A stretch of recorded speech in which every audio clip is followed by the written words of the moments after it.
I think experience and research shows, Richard, that an election has a small effect on the market. It's because it introduces some uncertainty, confidence levels fall a little bit, and therefore the market slows down. So we're seeing that, but I don't think it will have a long-term effect.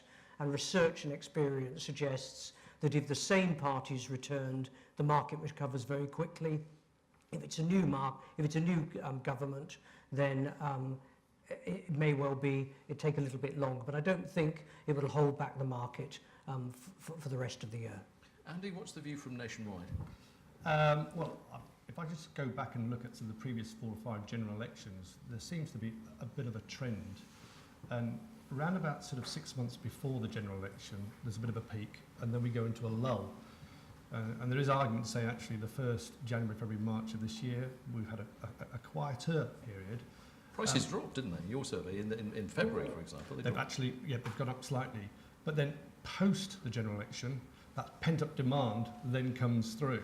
And that's been fairly evident over the last sort of 4 or 5 general elections. Stephen, have you seen any evidence that knowing there's a general election has spooked the market, quieted it down, sped it up?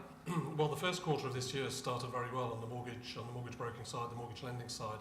I don't see why many people going about their ordinary lives would be affected. People move home because of family size change, because of perhaps falling out with neighbours or needing to move because of job relocation. Those things aren't necessarily affected by an election.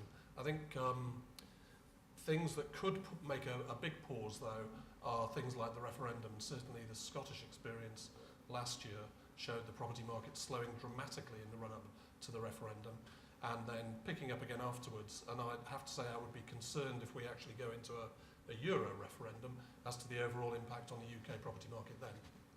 Tom, have you noticed any impact at all? No, volumes are holding up quite well. It doesn't seem to be any changes in sort of interest rates on the horizon, which is key driver to buy or not to buy, or to stick with your current mortgage. So it all seems to be pretty calm at the moment, no panics.